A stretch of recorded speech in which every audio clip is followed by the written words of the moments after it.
Jessica from Rizal. Diba? Mamang, dalawang taga Rizal ang lumaban. Dalawa, ngayong araw tapos na saka to, sa ha? Rizal.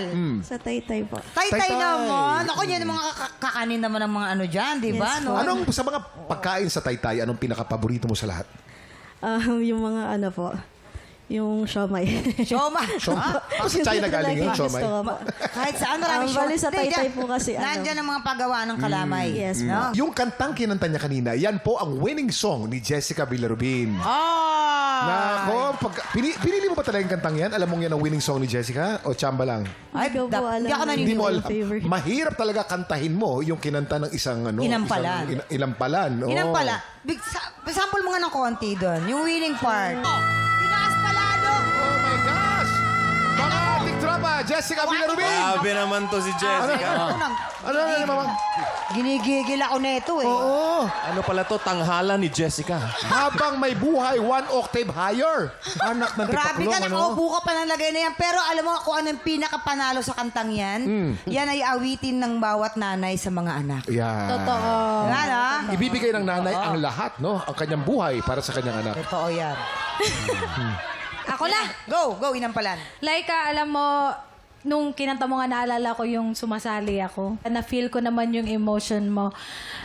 Yung sa akin lang siguro yung unang part ng song, yung control lang ng boses mo kasi medyo nagsishake tayo konti. Kasi baka sa kaba or siguro yung breathing mo, yung tamang pwesto lang para maabot mo yung tamang tono ng kanta. Good luck and congratulations. Ako naman, Laika, actually gusto ko yung quality ng boses mo and kung ano yung requirement ng song na powerful na boses, naririnig ko naman na may power ang boses mo. Yun nga lang, especially dun sa dulo na parang pa-shake na yung high note mo. Support na lang ng breathing and good luck sa'yo mamaya. Laika, medyo nahuhuli lang na konti yung timing. Yung bira mo kaagad dun sa second stanza, hindi pa kailangan.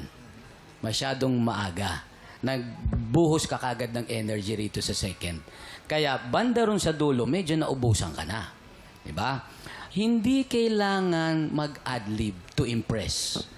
Ang adlib ay may ano yan, may purpose yan. Pwedeng mag-adlib ka na kailangan, pwede rin hindi na mag-adlib. Kaya dito nag-alangang katuloy dun sa iaalay. Kasi yung mismong part na yon hindi na kailangan. Kasi maganda na yung bigay mo dun sa ibang parts. Okay, noted po. Maraming salamat. Anong score naman kaya ang maibibigay ng ating mga inampalan? Ang ibibigay kong star sa'yo, Laika, ay 3 stars ang binigay na stars. Jessica. Laika, ang stars na ibibigay ko sa iyo today ay...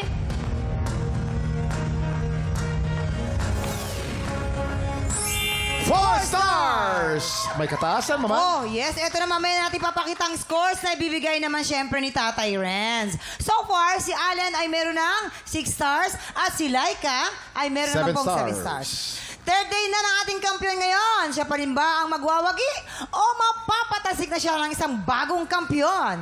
Ang kanilang back-to-back tapatan. Susunod na yan sa tanghalan ng kampiyon. Dito lang po sa TikTok Live!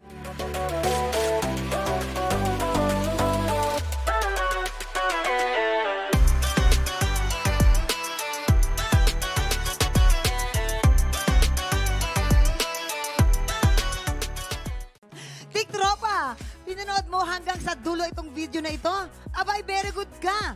For more happy time, watch more TikTok Lock videos on our official social media pages and subscribe to GMA Network official YouTube channel.